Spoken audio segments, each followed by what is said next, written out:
Hello guys, এখন আমি বেসমেরে গেছিলাম। বেসমেরে তো বাড়ি মহিষ গেতাছি, একটা প্যাসেঞ্জার নাই।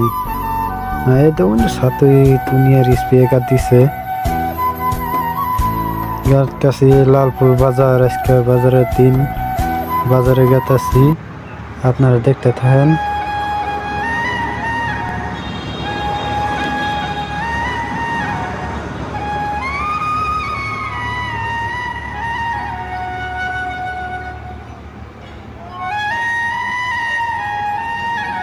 ভিডিও লগে থাকবেন, সেটা বাজার দেখাই। এই বাজারে আসলাম, বাজারেও মানুষ নাই, আজকে শুক্রবার, তাও বাজারে মানুষ নাই। এখন কি করব, ডাইরেক্ট ভাড়া নিতে আসছি। এখন রিজার্ভ পাইছি, একটা রিজার্ভ নিতে আসছি, আপনারা দেখতে থাকেন।